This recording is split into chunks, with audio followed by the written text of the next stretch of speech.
કાલે ફાર્મા દિગ્ગજ કંપની ડીઆરએલના પરિણામ આવશે. પરિણામોની શું આશા બજારને છે એ વિગત સાથે જોડાયા છે સહયોગી તૃપ્તિ કપૂરિયા. જી તૃપ્તિ, જણાવો શું ખાસ અનુમાન અહીંયા ડૉક્ટર રેડ્ડીઝને લઈને?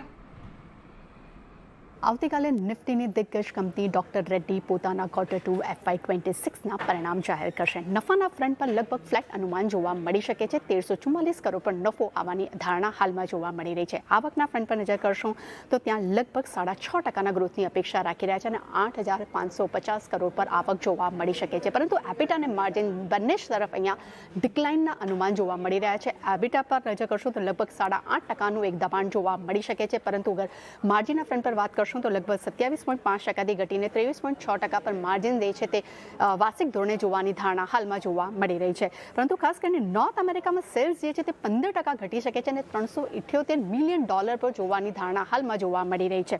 સામે જે રેવલીમેડ છે તેના પ્રાઇઝિંગમાં જે પ્રેશર આવ્યું છે તેને કારણે કરીને યુએસના સેલ્સમાં એક દબાણ જોવા મળી શકે છે. પરંતુ રશિયન માર્કેટમાં લગભગ 19% ગ્રોથની અપેક્ષા રાખી રહ્યા છે. ત્યાં સ્થાનિક માર્કેટમાં લગભગ 10% ગ્રોથની અપેક્ષા અહીંયા આપણે ધારી રહ્યા છે.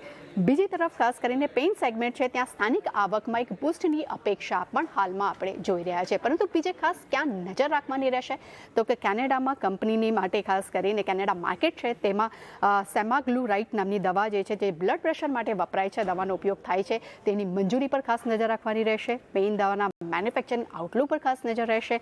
અને બીજી તરફ એબેટા સેપ્ટ નામની દવા જે છે જે રોગ પ્રતિકારક શક્તિ છે તેને વધારવા માટે દવાનો ઉપયોગ કરવામાં આવે છે તે દવાના મેન્યુફેક્ચરિંગ લઈને અને તેની મંજૂરીને લઈને શું અપેક્ષા આવે છે તેના પર ખાસ નજર રાખવાની રહેશે. પરંતુ ઓવરઓલ ડોક્ટર રેડ્ડીઝના પરિણામ આ વખતે થોડા નબળા રહેવાની ધારણા હાલમાં જોવા મળી રહી છે.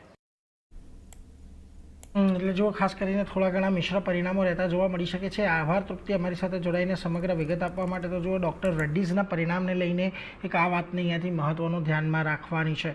પરંતુ જગદીશ